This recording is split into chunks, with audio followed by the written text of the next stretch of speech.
So today is the 4th of September 2013. We're here at 1 Marlin Parade, is that the correct address?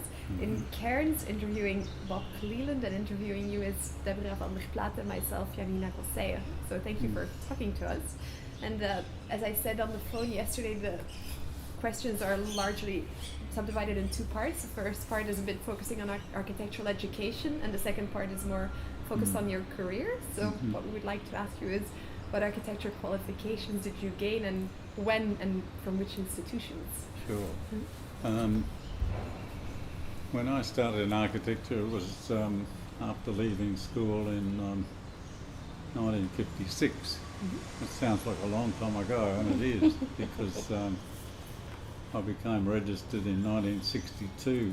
So I was only saying to some of the guys at the Rishna Awards night that I've been an architect for 50 years, and 12 of those years have been in retirement, these last 12 years.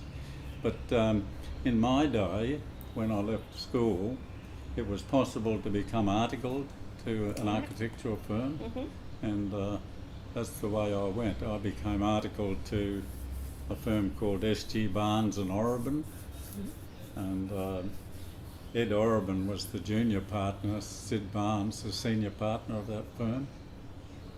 And at that time, Cairns was a small city. I don't think it was even called a city at that point in time, but and there were actually only 3 architectural practices in Cairns. One was Barnes and Orabin, as I mentioned. The other 2 were Orchard and McElroy, Ted Orchard and Jack McElroy. And the third one was Barney Lynn, B.T. Lynn, architect.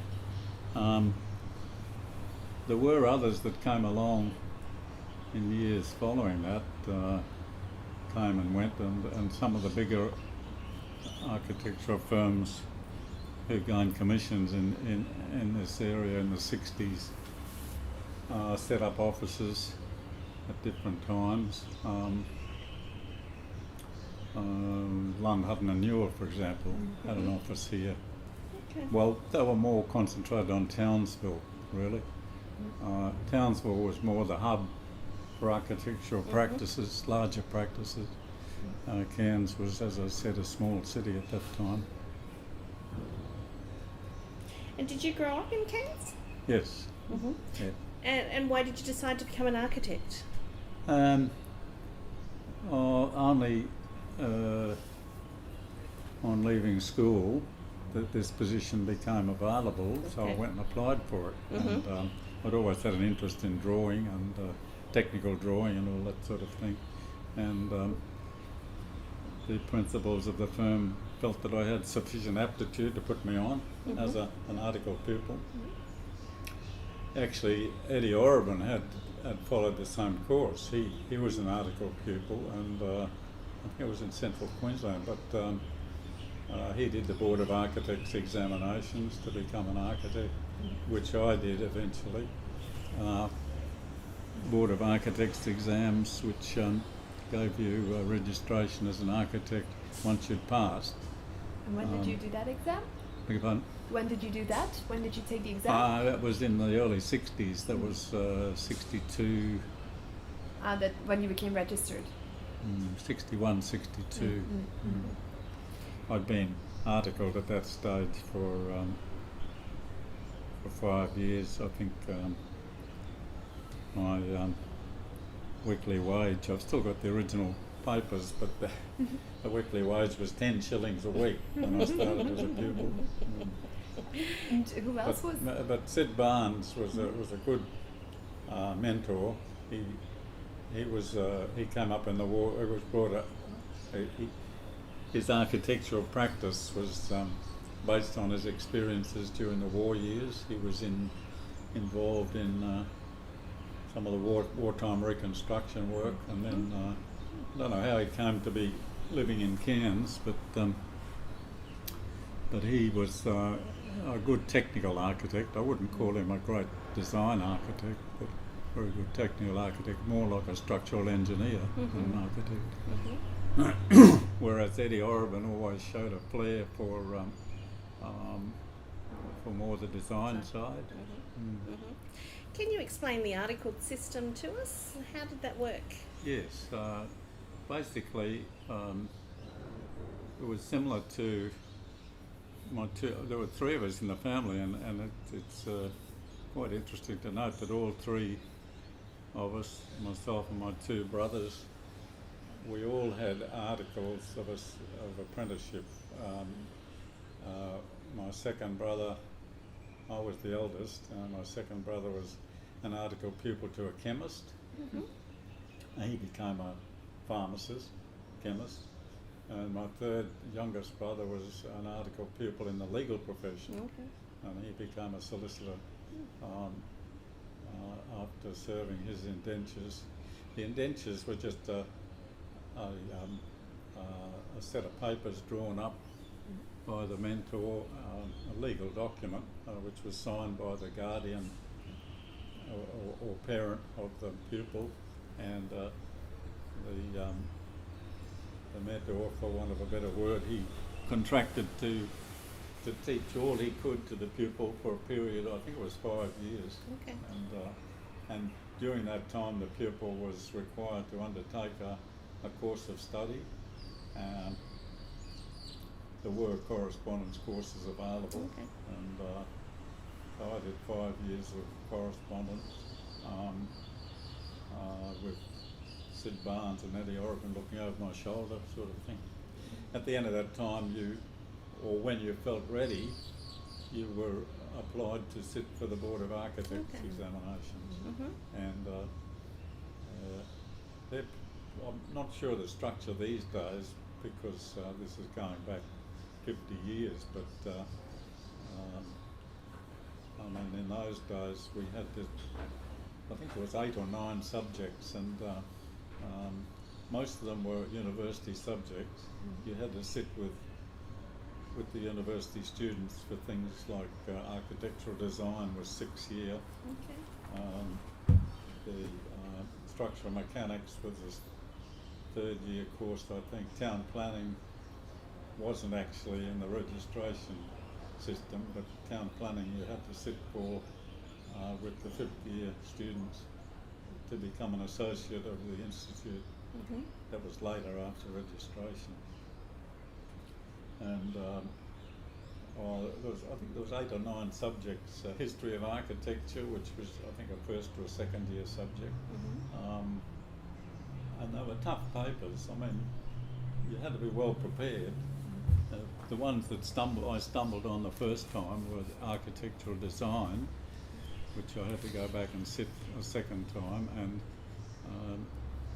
what we called then structural mechanics, which is structural engineering design, really. And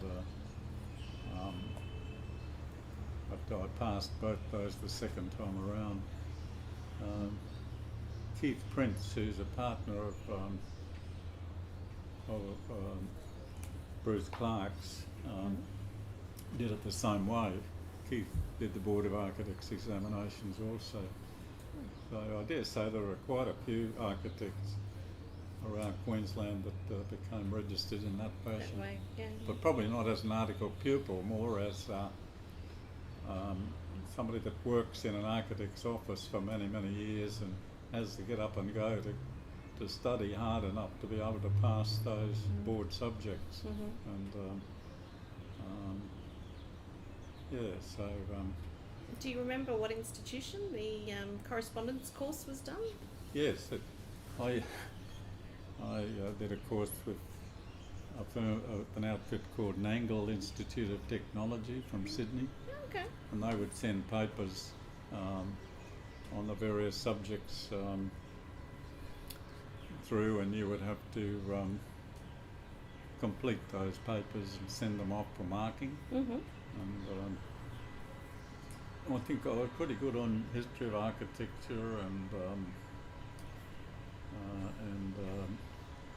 structural mechanics. Even though I didn't pass it the first time, I was quite I didn't mind the mathematics side of it. The architectural design stopped me a little bit, but you were more or less, as I said, Cairns was a small town, and you were really being guided by the principals in the firm.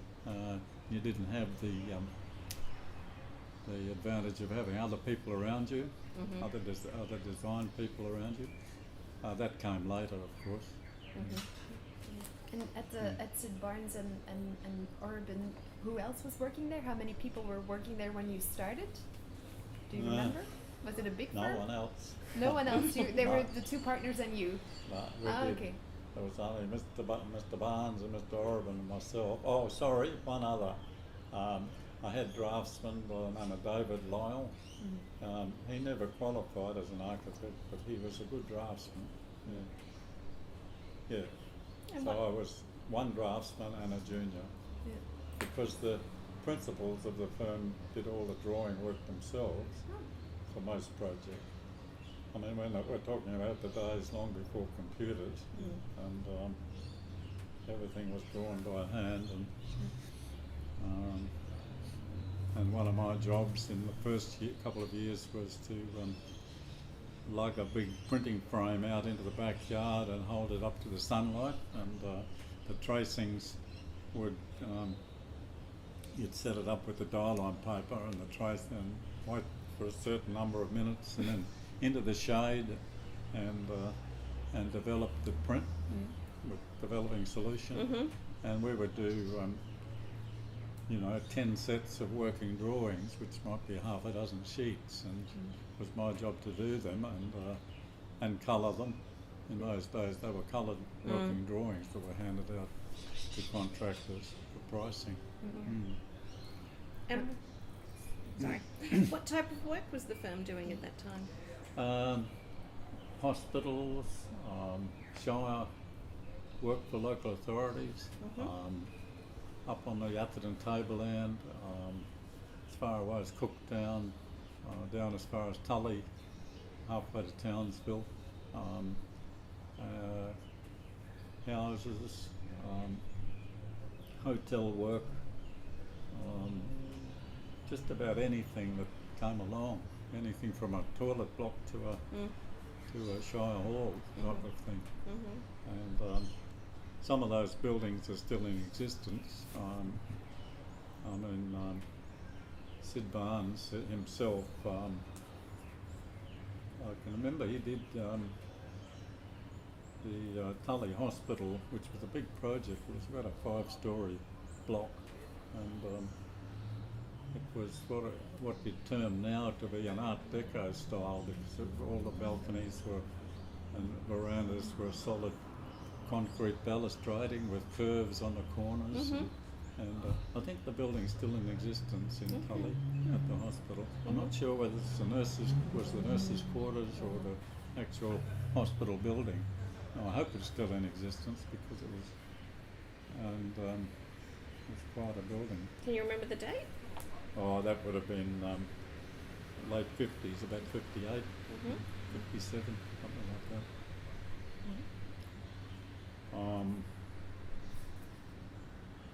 Because all the hospital work, or most of the hospital work in those days, was being done by a Brisbane firm by the name of Donahue, Cusick and Edwards, and they did a lot of work at the Cairns Base Hospital and the regional hospitals too, like Innisfail and other towns. Phil Edwards, I think his name was, the architect who used to spend a lot of time up here. He was from Brisbane. Yes. And But do you? in terms of shire, I can remember when Eddie did I remember him doing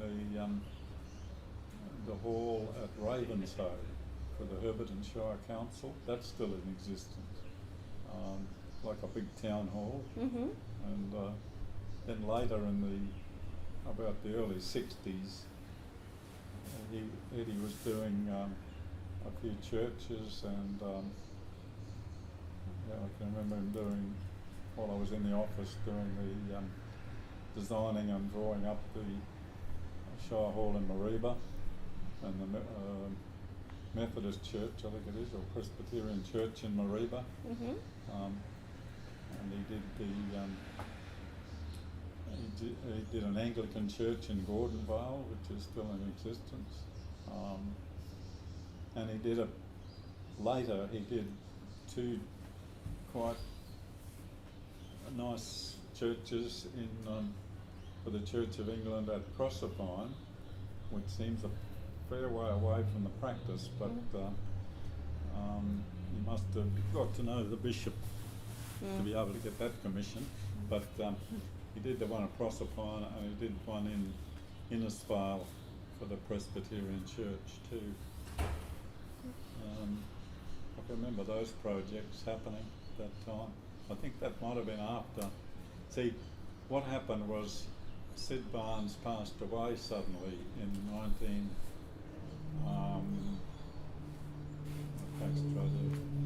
went away to national service training in 1957, and 1959 would have been when Sid Barnes passed away, 59. So the period from 59 to about 61 or 62, I was with Eddie Orban, and we were. Eddie continued with the practice, and I worked for him for those couple of years before moving to Brisbane. So you moved to Brisbane in 62? You moved to Brisbane in 62? Yeah, it would have been 62. And do you remember the project that you worked on together with Eddie Orban? Those were the churches that you just mentioned. Those were, and were there any projects that you did by yourself, or was everything always together with him? Well, I was only a young student, remember, in those days, and a lot of my training was a little bit interrupted with national service and a couple of years serving part time in the army, but it's I can't lay claims to any. I've got a schedule of my own work, which I can give you a copy of. Okay. And there might be one or two things from about that period that I got involved in myself.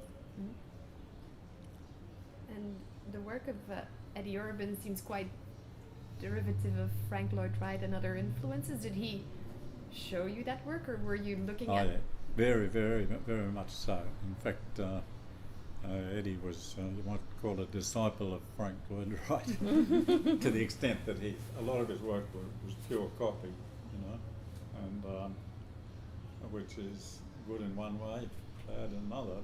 But he had books, and dozens and dozens of books on, big books on Frank Lloyd Wright, and illustrations of his work, and Eddie was able to adapt a lot of the work here or adapt a lot of Frank Lloyd Wright's thinking into work that he was doing here. I mean, it was only in later years that I felt that it wasn't really suited entirely to the tropical idiom. It was, a lot of it was borrowed ideas. You know? It wasn't until later that when I became involved with church architecture myself that I could see a lot of that. And so did Eddie have all these books and stuff in the office? Were these types of things discussed? Yeah, a lot of it rubbed off on me. I mean, for years, a lot of my detailing was Eddie Orban influenced, and that which was Frank Lloyd Wright influenced. Were there any other architects that Eddie Orban was interested in, or was it all Frank Lloyd Wright? Were there other architects that he was interested in or that he was looking at all? Oh, I think he was, if you were to have a look at the house he designed for himself and the office across the creek from the house at Edge Hill, which I don't know whether you've seen. Only but- pictures, but we're going to see Yeah. it tomorrow, I think. Okay. Mm. You'll recognise straight away the Frank Lloyd Wright influence. I'm trying to think if he was influenced by other architects. I guess you would say that at that time there were people like Mies van der Rohe and Marcel Brewer in California that influenced us all a little bit.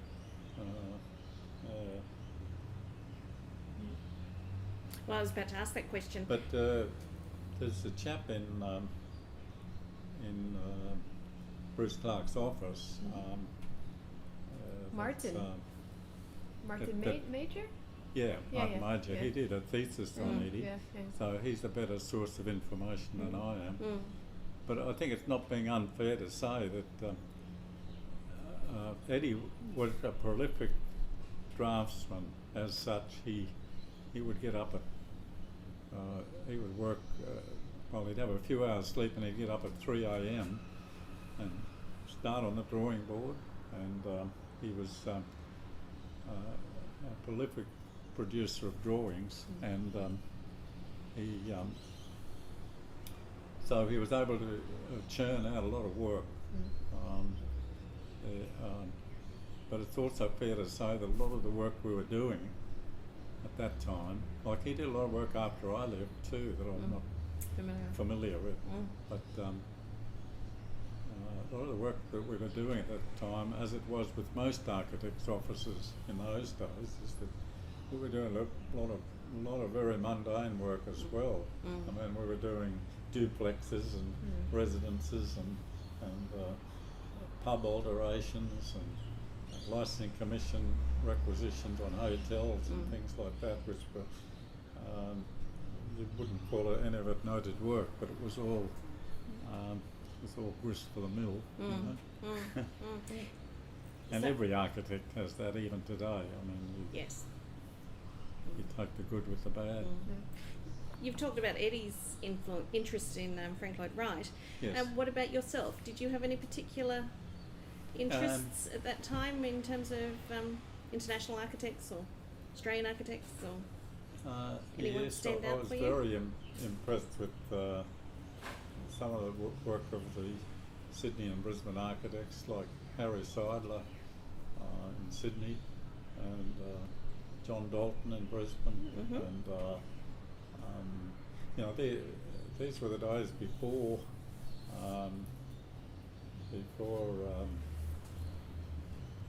the Gold Coast, the Sunshine Coast architect, what's his name? Gazzard? No. Lindsay Clare, and their work, and the architect who does the corrugated iron structures out of Sydney. What's his name? Murcutt. Yeah. Well, he was. See, they're almost a generation later than what we're talking here, and Hayes and Scott and John Dalton and a few of them in Brisbane were churning out some good work in those days. And how did you get to know about that work? Was this material being published and you were reading it through journals, or did you Reading travel? it through journals, yes. Okay. But as I say, I went to Brisbane in '62, and I secured a position with Conrad and Gargett, Okay. and I got to know Peter Gargett quite well, and Lou Haley, who later retired from the firm, and I only worked for them for 2 years, I think it was, before returning to North Queensland. I went to work in Townsville after that, but during my time at Conrad and Gargett, I learnt a lot about city practice, and I was able to gain a lot of experience by mixing with diploma and degree students, and seeing a lot of their work and working with them and all that. And what projects were they working on when you were there? Yes. We did one of the first high rises. I was one of the team, just one of the team involved in one of the first high rises in Brisbane in Creek Street. But it was called the Howard Smith Building, and that was about as I said, about 1962. Okay. None of that Creek Street high-rise work had happened at that stage. Mhm. Later on, Thorpe and Walker, Peter Harvey got involved with several high-rises in the Creek Street area. But at that time, Brisbane was a low-rise city. Mhm. Well, yeah, there was that. Other projects were, we did a lot of work on McDonald and East Department Store in George Street. We were doing the sketch plans. As I say, I was just one of a team at that stage. I got personally involved with a couple of residences at Moggle and during those 2 years. Conrad and Gargett were starting to get into some really big work. They were very much hospital architects. They were doing a lot of work at the Brisbane General Hospital and Ipswich and all over the place, mainly in the Brisbane area. Fire brigades, they did the fire brigade at near the Story Bridge. I wasn't involved in these projects I'm mentioning now, but also the fire brigade headquarters or one of their bases at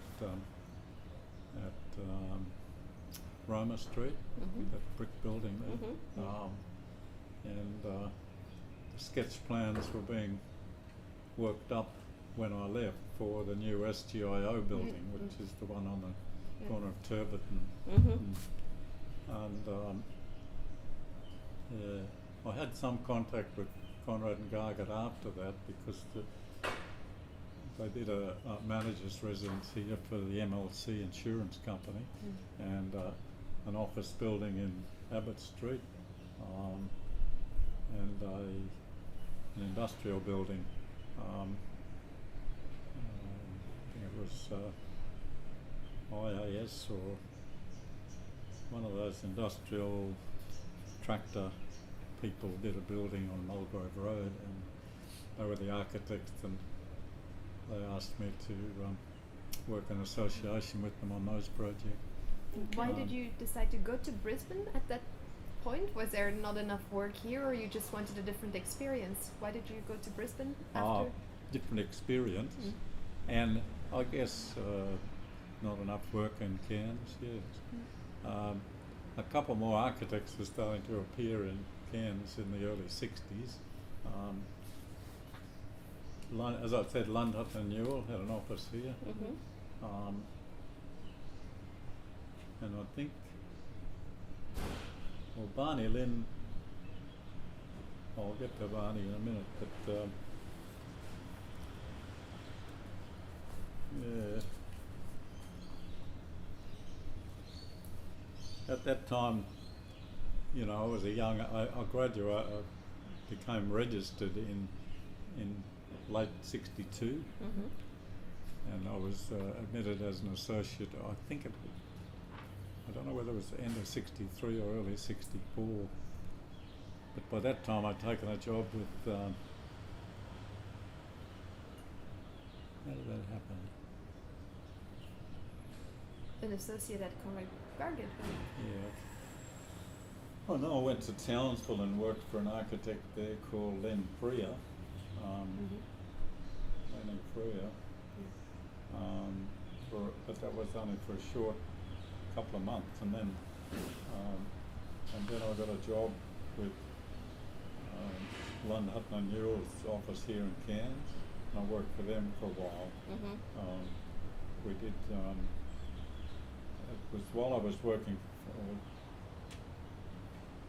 Yeah, it was just after, or while I was working for them, that I was able to pass the second examination for the registration board and become registered as an architect. And that's the time I went to Brisbane to work for Conrad and Gargett. and then Barney Lynn, who you've got to remember that when you're a young architect, a young graduate, you're pretty well inexperienced. You know, bigger offices like Conrad and Gargett, you just get involved in it as a team member, and you don't get handed commissions to design. You know, you're just one of the mob, and it's not until you get. I don't think any architect is worth his salt until he's had about 25 years of experience. Then you start to hit your straps, and you start churning out designs and work, prolific amount of work, and really that's not till you've been in the profession for 25 years that you start to show any sort of a decent income. It takes that long. And earlier you said that the work that Urban was doing was maybe too directly copied from Frank Lloyd Wright, and it wasn't entirely suited to the tropical idiom. When did you come to that realization, and why do you think it wasn't really suited? What was lacking, or why do you think he wasn't adapting the buildings enough to the climate? I think that I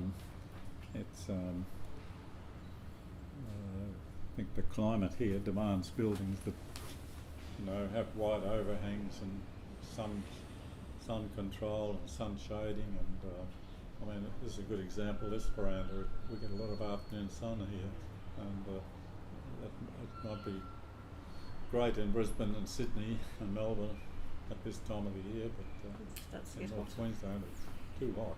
But and it gets worse as the summer.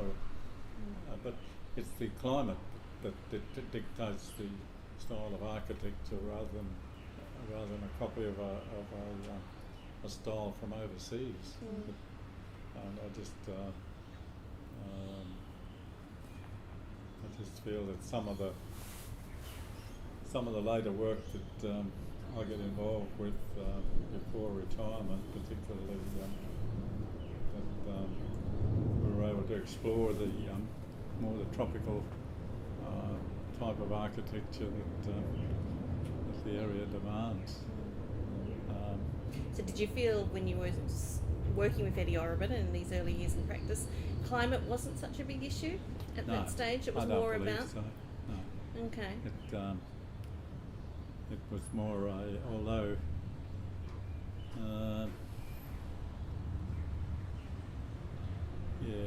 might be being a little bit unfair there, but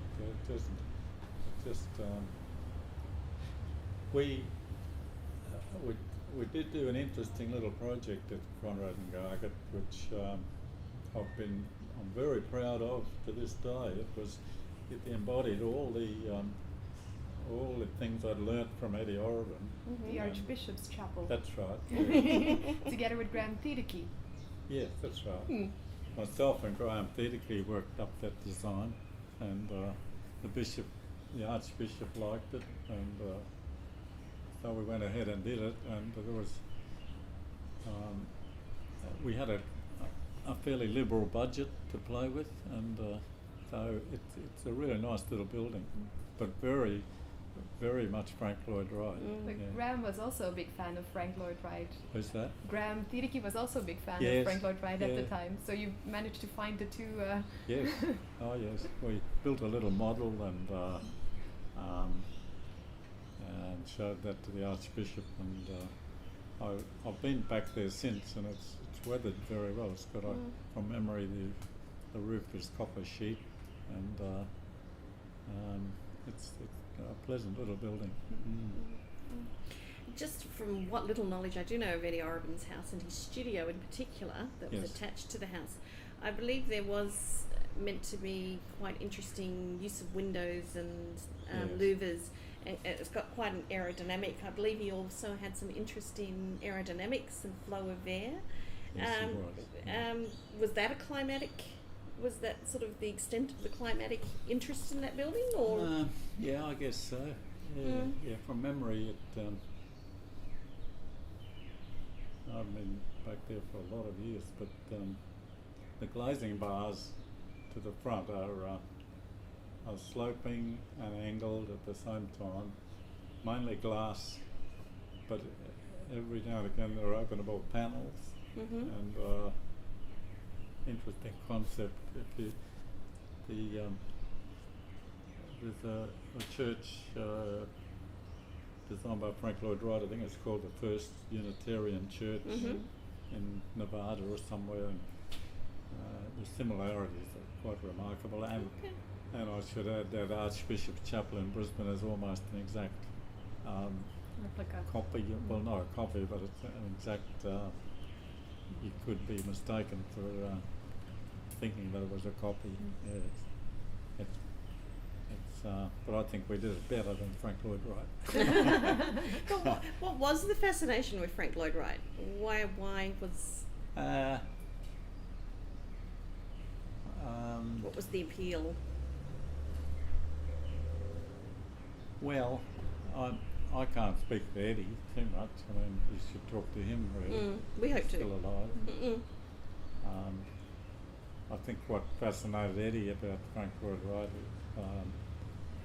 and really I just went along for the ride, but I think Frank Lloyd Wright was a free thinker who believed that form followed function, and Eddie was a free thinker, getting involved in all sorts of pursuits, and including flying. You know, he was an instructor at the Aero Club. He was an excellent painter, well painter, and used to fiddle with model aircraft and all sorts of things, and good musician.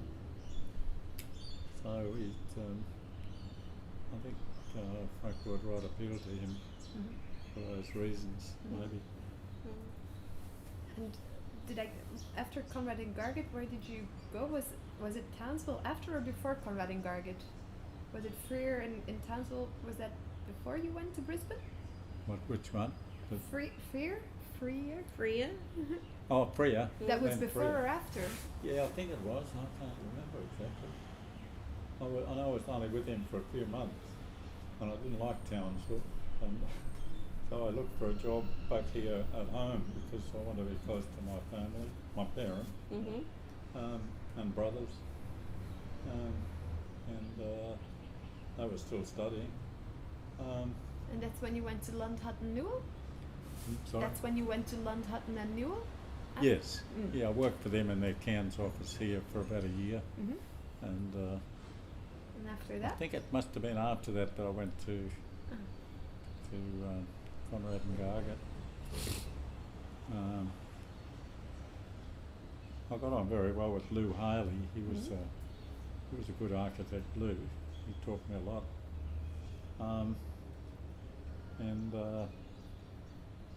But the contemporaries at that time, I got to know people like Graham Bly and John Dalton and Peter Garget, of course, and they were they were older than me, just by a few years, but I was learning and watching and listening and looking and learning quite a bit in those days. But then Barney Lynn, we call him Barney, his name was actually Brian Lynn. He had an established practice here in Cairns, and he offered me a position as an associate with him to come back and work in Cairns. And that appealed to me, coming back home sort of thing. So I left Conrad and Garget and started work with Barney Lynn. I think it must have been 1963. Soon after, I think I'd only been registered as an architect at that stage for a year, maybe 18 months. And was that a small practice at the time when you went there? Yes, there was, Ren Robinson was working with Barney Lynn, and so there was Barney Lynn and Ren Robinson and myself and two draftsmen.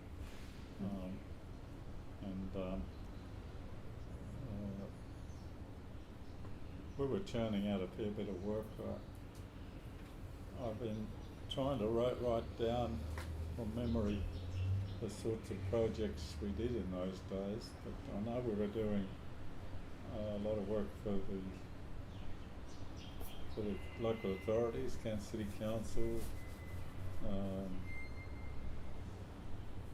And What kind of buildings were those? And Barney was doing, we were doing office buildings and many of which are still not standing. We did, I think we did an industrial building on Sheridan Street from memory. We did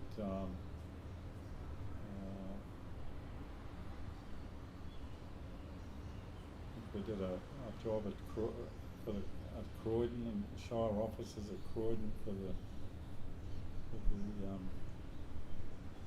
I think it was the Mareeba Shire Council, but things were changing fairly quickly, and I think I was only with Barney for a few years, maybe 2 years, and then Ren Robinson left and went to work with Kevin Max, a firm called Max and Robinson, and I got invited to join that firm, and which I did, and I'd have to get my resume and try to remember the chronology of it all. Well, it sounds quite complicated. and how long did you work at Max and Robinson then? I worked with Ren Robinson, and I worked together for about 10 years after that.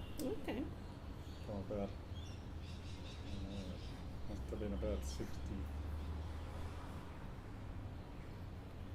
Yeah. 65. About 10 or 12 years as Max and Robinson, and then we separated from Kevin Max, and we bought a house in Digger Street and converted it to offices, and established our own firm, which was Cleland Robinson.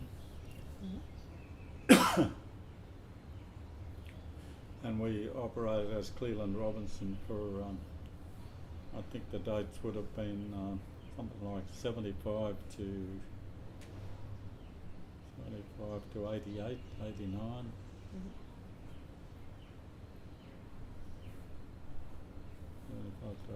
Well, anyway, we're getting beyond the post-war years. That's okay. So 65 to 75 is more or less the period where you were at Max and Robinson, more or less. And what kind of projects did you do then? We were doing a lot of work for the Catholic Church at that time. From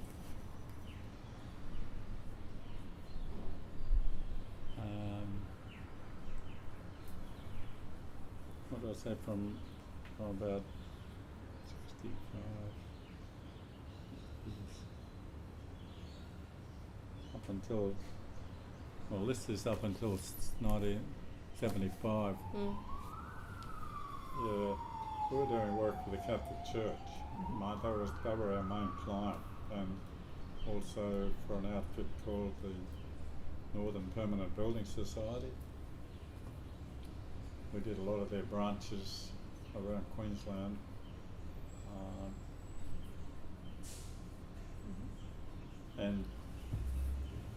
But with the Catholic Church, we did a lot of school buildings at St Augustine's College and the various parishes, primary schools. We started the first stage. We did the master plan and the first stage for St Mary's College, which is a big co-educational college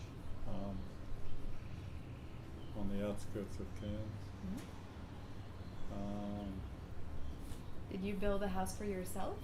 Sorry? Did you build a house for yourself as well in that period? Let me think.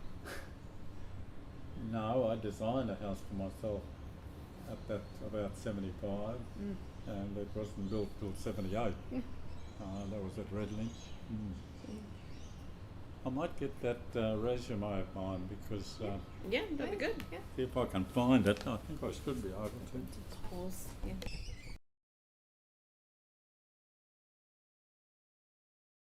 1975 is as I was saying before, Cairns was a small city up until the international airport opened. But in regional centres like Cairns, we were never short of work. We always had work coming through the office, and we never made a fortune, but we always made a good living. And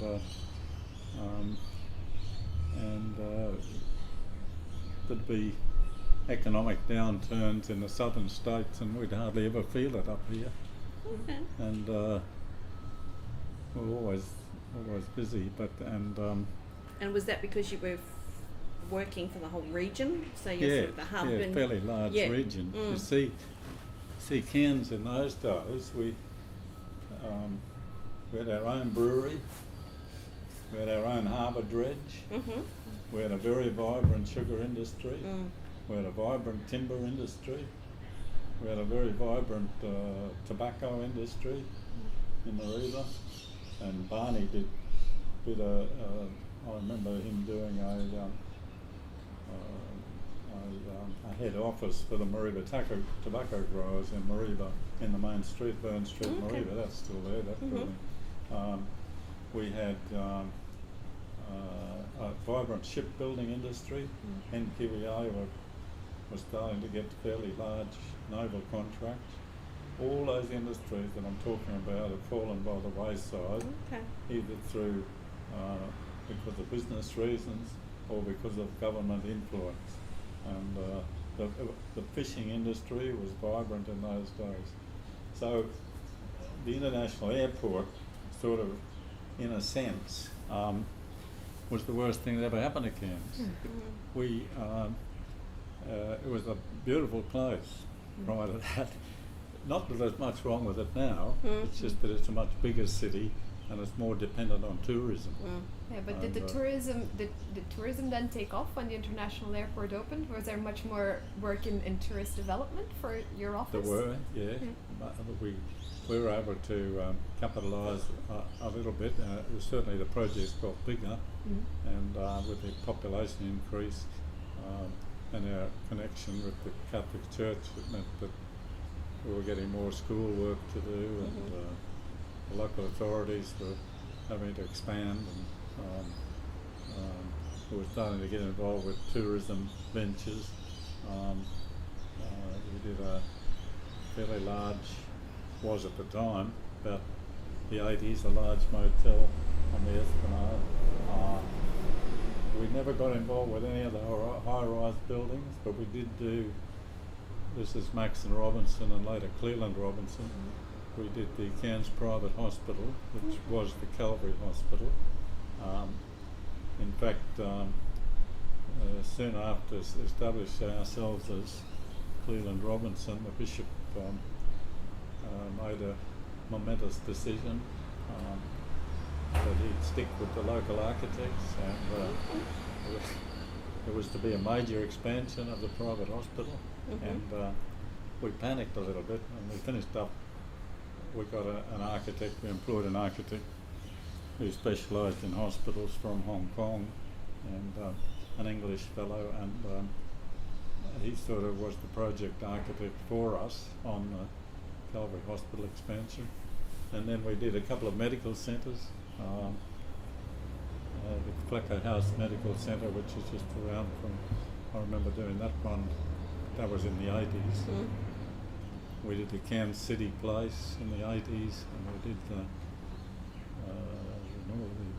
Bendigo Bank building on Sheridan Street on the way to the airport, and they're all in there actually.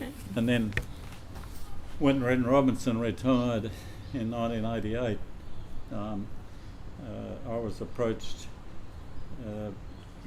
The next stage of the Cairns Private Hospital was happening along the Lake Street frontage, and we were involved at that stage in a second, or Peddle Brisbane were involved with us in a secondary role in the design of the hospital extension, because they were doing a lot of hospital work at that time. A fellow called Glenn Fletcher was their partner in charge of hospital work. And Ren retired, and I finished up becoming managing director for Peddlethorpe here in Cairns, and they purchased the practice and I retained 40% of the shares in the company, and that became the most prolific period, as I remember, in my architectural career, because we were churning out a lot of work and a lot of big projects. The city council offices came along, we got that one. We did several big old people's homes, but I'm talking now the late 90s. Okay. And what project of the 45-75 period that you worked on would you say is your best work? Or which one do you... 75, up to 75. Up to 75 of that Well, Let's have a period. look. Yeah. Well, you mentioned the Archbishop's Chapel, but are there any projects up here that you think are... Yes.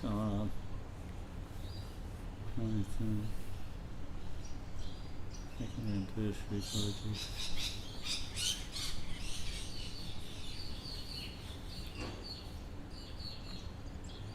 In about 75, I remember, oh, here we are.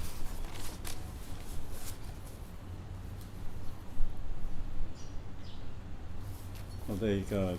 There's a list of residences up to 1971 that I designed. I think they're all in existence still. Okay. Yeah. Are the addresses Churches, I was proud of that Anglican Archbishop Chapel in 64. Service station in Sheridan Street. Wallamurra Medical Centre since demolished. Hales Magnetic Island, Green Island Terminal since demolished. FNQEB premises in Mareeba. That's in the main street of Mareeba, that's still there. Motel in Malamba. A sports grandstand in Bubinda, that was for the Mulgrave Shire Council. These are all personal projects, you know, that I can lay claims to having designed. Botanical Gardens, amenities block. Let's have a look here, up to 75. Mount Augustine's.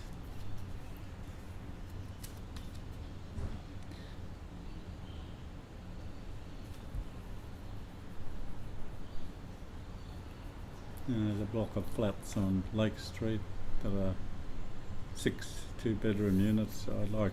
They were quite a nice project. As were the St Augustine's College buildings that I got involved with. That was technical. There's a technical block over there that we did about.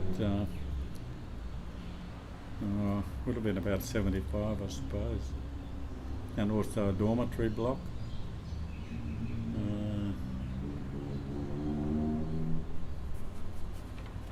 What I did, I put these into project categories. Oh, okay.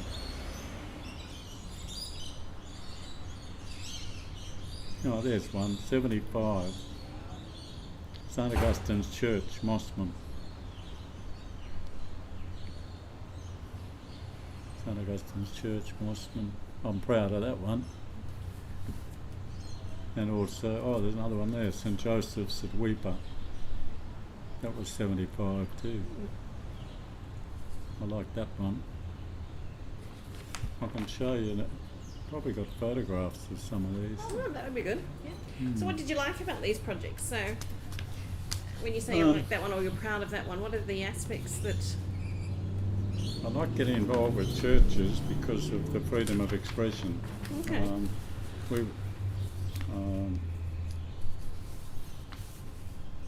And the fact that weren't bound to any great extent by the budget. I mean, a church can be quite expensive in that you're able to let your head go a little bit as far as the design is concerned, and you don't get that with residences or commercial projects where budget is a prime motivator in just about every case.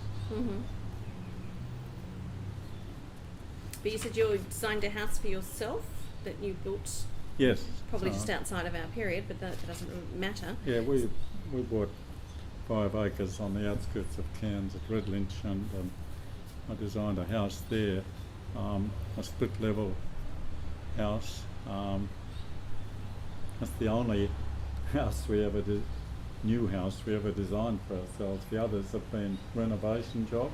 Okay. Now we've moved into this place and we're still renovating. And did you have an opportunity to sort of play or explore with any particular ideas in your own residence? Yes, yeah, I did. I went for a split level with sloping ceilings and a big outdoor area, a lot of indoor-outdoor feel about it. And what were the materials? Well, it was brick, timber, steel and brick veneer. It was a bit of everything. Yeah. Yeah. And who would you say had the biggest? Which other architects, national or international, would you say have had the biggest impact on your architectural outlook in your career? Are there people that you? I don't think that can't think of any one architect that I was influenced by, except perhaps I liked Harry Seidler's work. I mentioned that before, and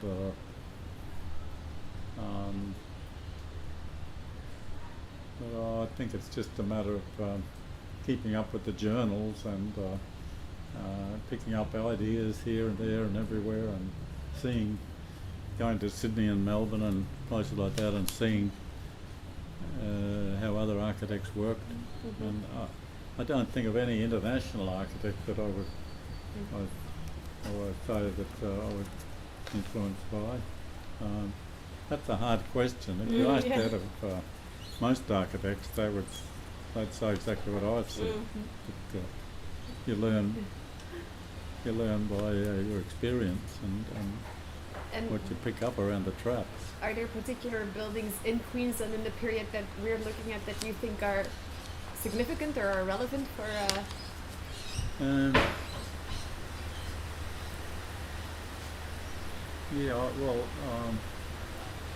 I drive around and I see some of the work that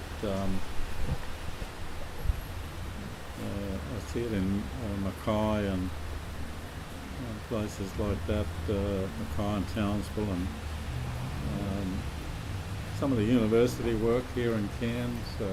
I never got to do a building at the university in Cairns. I did have a bit to do with the veterinary sciences building at James Cook University in Townsville when I was working with Kevin Max before we split from him. But I am impressed by some of the university work, like the Sunshine Coast University has some very fine buildings. What's the big outfit from Brisbane? I'm impressed by their work. Birrell? Sorry? Birrell? No, not Jim Birrell. Donovan Hill? No. A contemporary firm or a? Yeah, they did this building here, which is a shocker, but they've done some really nice work Live on the Neils? BVN? Yeah, I like Bible and Neil's work. They do some really fine sports stadiums and stuff like that. Big outfit in Brisbane. Yeah. Contemporary. I think by and large, Architects maybe. we've got enough talent in Australia, in the architects we have in Australia, to not have to take any lead from overseas architects at all. I really think that. I think there's plenty of talent in Australia, exemplified by, the Olympic Games in Beijing. Some of the major buildings there were by Australian firms. Yeah. It's interesting that you've sort of practiced in Cairns and up here in North Queensland, but also Brisbane. Can you did you see differences between the practices from sort of southeast Queensland and up here in the north? Were there different concerns, or they're pretty much doing the same thing? When I started working I'd say for or with Pedalthorpe, I found a lot of similarities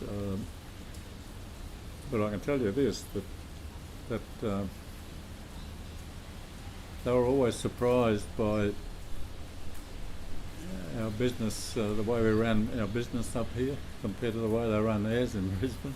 In other words, their overheads were monstrous, ours were minimal, and we always showed a much better profitability here in Cairns than the big Brisbane office. You know. And the same applies with big Sydney and big Melbourne offices. And, you know, too many Indians and too many Chiefs too. By the way. And But of course, see, all my work was done on a drawing board. I never ever became proficient at computers. I'm still not proficient. I do. I can handle a laptop, but that's about all. But I still feel that architecture is a seat of the pants thing, a soft pencil and butter paper. Somebody's got to put it down in the first place before somebody draws it on a computer, and somebody's got to sketch it to start with. But there was a question you asked which I didn't answer. the buildings that you thought were relevant. What's his name? Who did the? He came into prominence designing the tourist resort at Ayers Rock, is it? You know, the Brisbane firm, biggest firm in Brisbane, I reckon, these days. Biggest one is Conrad Gargett, I think. They've done all the work for the Cairns Port Authority along the seafront here. They did the cruise terminal, I think, and that cruise terminal's nice. Have you had a look at that? One that did the building with the white. I got a mental blank at the moment on that one. The buildings are coming. Nodding chairs.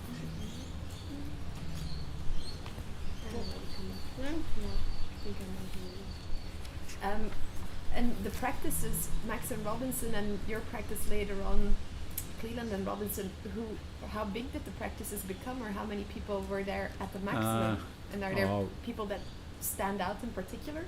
It depends. When we were doing the Cairns Private Hospital, we probably had, it was Ren Robinson, myself, and the English architect John Evans, and there were, at times there were probably leaning more into the 80s. At times we would have had 10 draftsmen working for it, but mostly it was 3 or 4. And did any architects work in your firm over the years that you think were particularly good?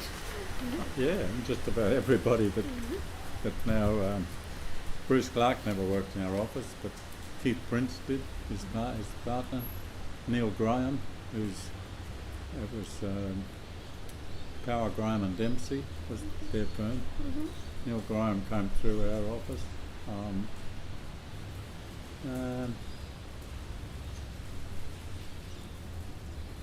Yeah.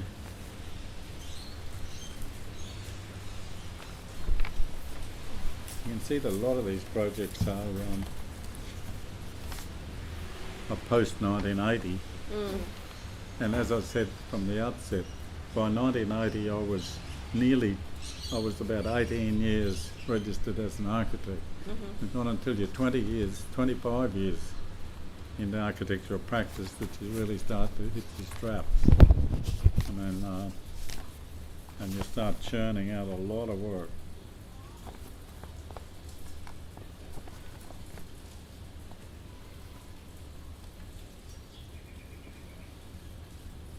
I mean, the buildings I'm mostly proud of happened in those later years, from 1980 to 2000. And which one would you pick then, in the later years? We won a commendation for the a very utilitarian building. It's the multi-level parking station on Lake Street. Oh yes, what the blue railings. It had plant boxes all around. When was that done? That's the 80s. Let's see. Oh, there's a lot of buildings I'm proud of, but the medical centre on Upward Street, that's called Flecker House. That's a nice building.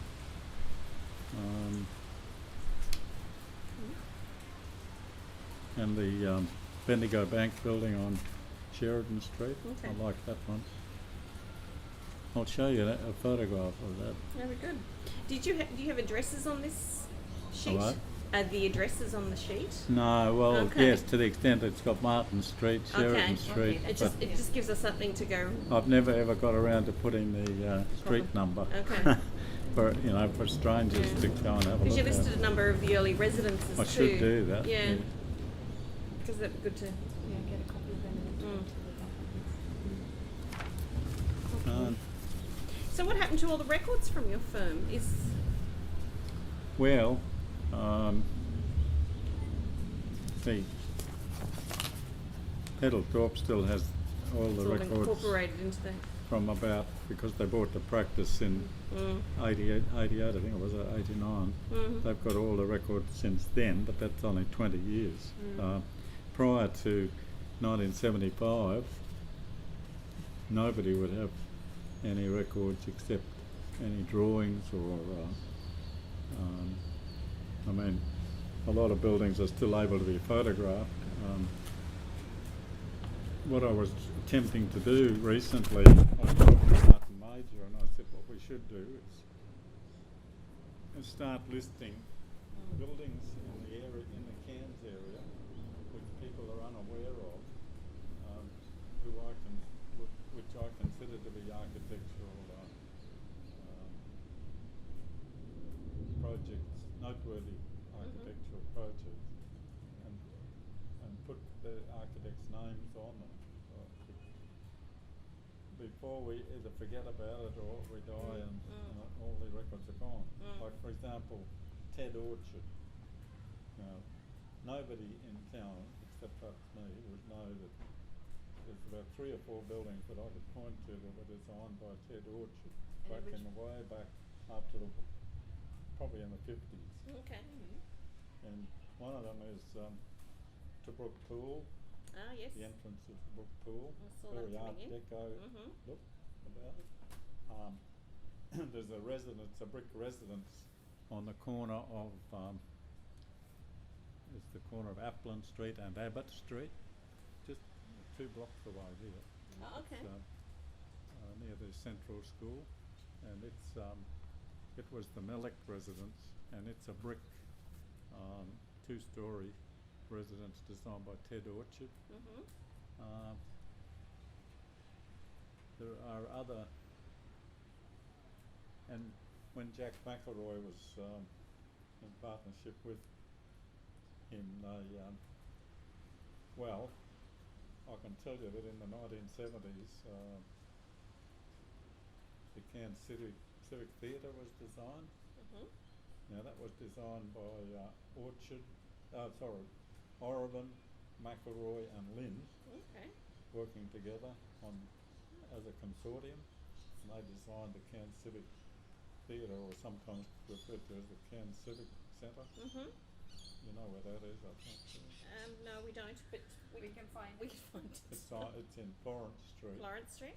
Between Sheridan and Grafton Street. Cairns Civic Theatre. The FNQEB building, which was a big project for that. They also worked as a consortium. Lynn and McElroy. I'm not sure whether Orban was involved in that one. And where's that one? It was called the Far North Queensland Electricity Board. It's now called Ergon Electricity Building. in Lake Street, between Shields and Upland Street, between Shields and Upland Street. Now, you wouldn't call it an architectural masterpiece, but for when it was designed, it was quite a nice project. It's just this series of horizontal sun louvers around the facade, and I can remember working. I didn't wasn't working on that one, but I did work on the Civic Centre drawings when I was working for Barney Lynn.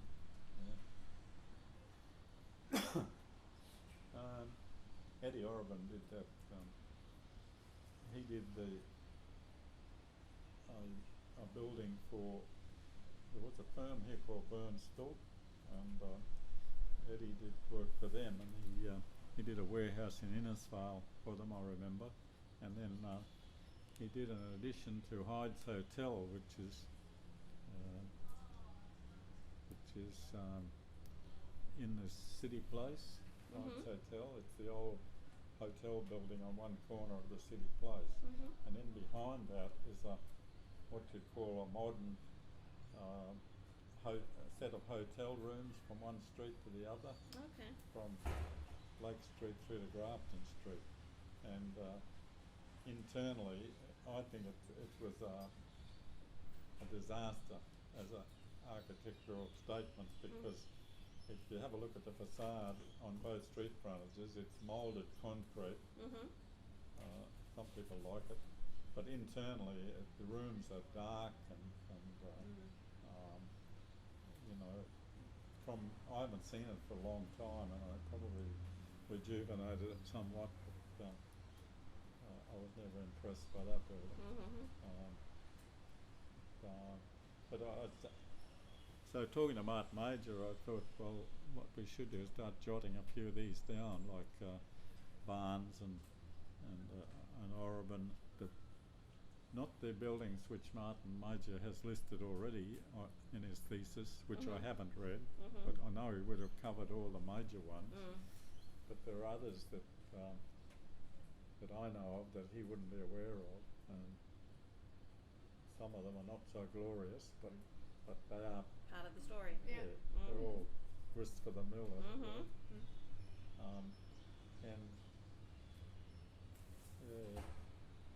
And Jack McElroy did a few nice things around the place.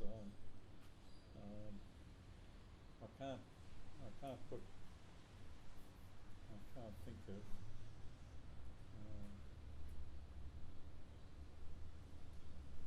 I can't think offhand. If I sit down and start thinking and writing. Where are the records of Jack McElroy's firm? Are there some records? Yes. Well, his junior partner was a fellow called Farrell Morrison. His office is in Draper Street over near St Augustine's College, and Farrell Morrison would have a better knowledge than I would of the work that Jack McElroy did in those years. Yes. It's now called McElroy, Morrison and Pierce, I think they call themselves. McElroy, Morrison and Pierce. And,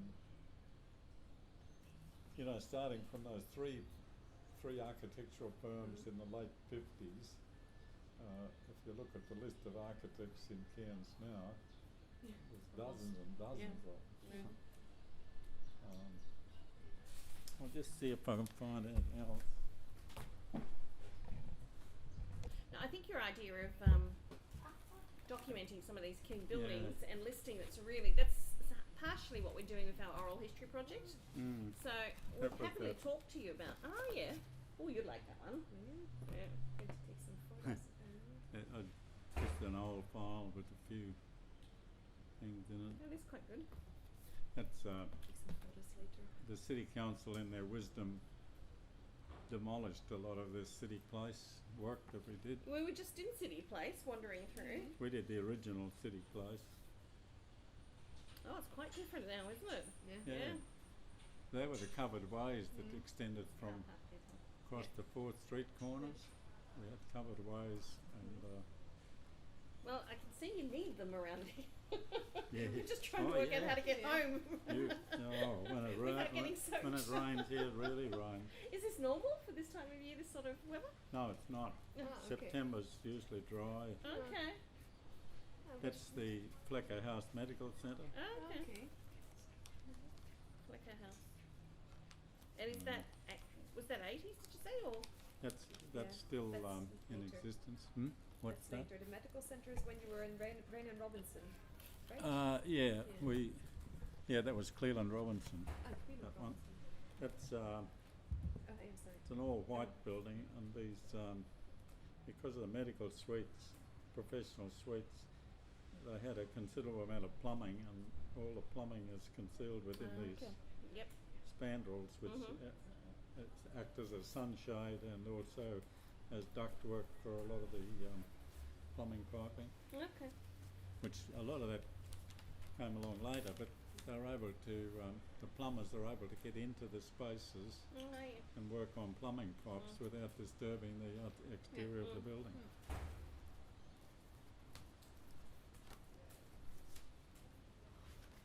Where the hell? Oh, this is...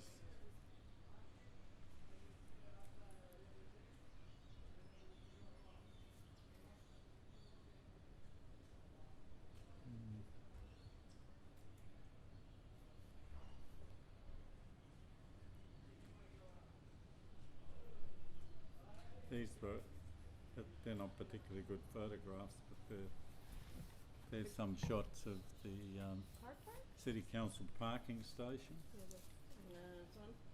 which we won a commendation for. There's a house in here too. Hmm. What house is that? Cairns City Council work.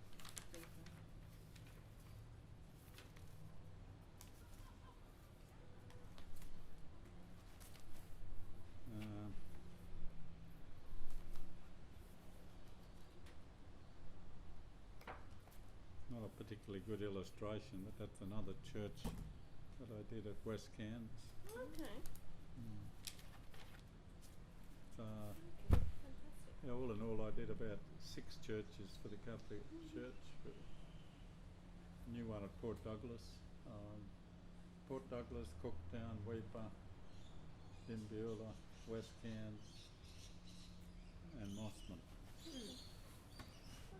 I thought I had a shot at the Mossman Church, but I can't find it. Yep. But what I can do, I'm getting together that list of work by the earlier architects, Orchard and Barnes and Orabin and Lynn, and I can, as soon as I've got something worthwhile, I could send it to you. That'd be that'd be great. fantastic. Thank you. I'm going to close down the tape so we can have a look at the. Yeah. Thank you very much for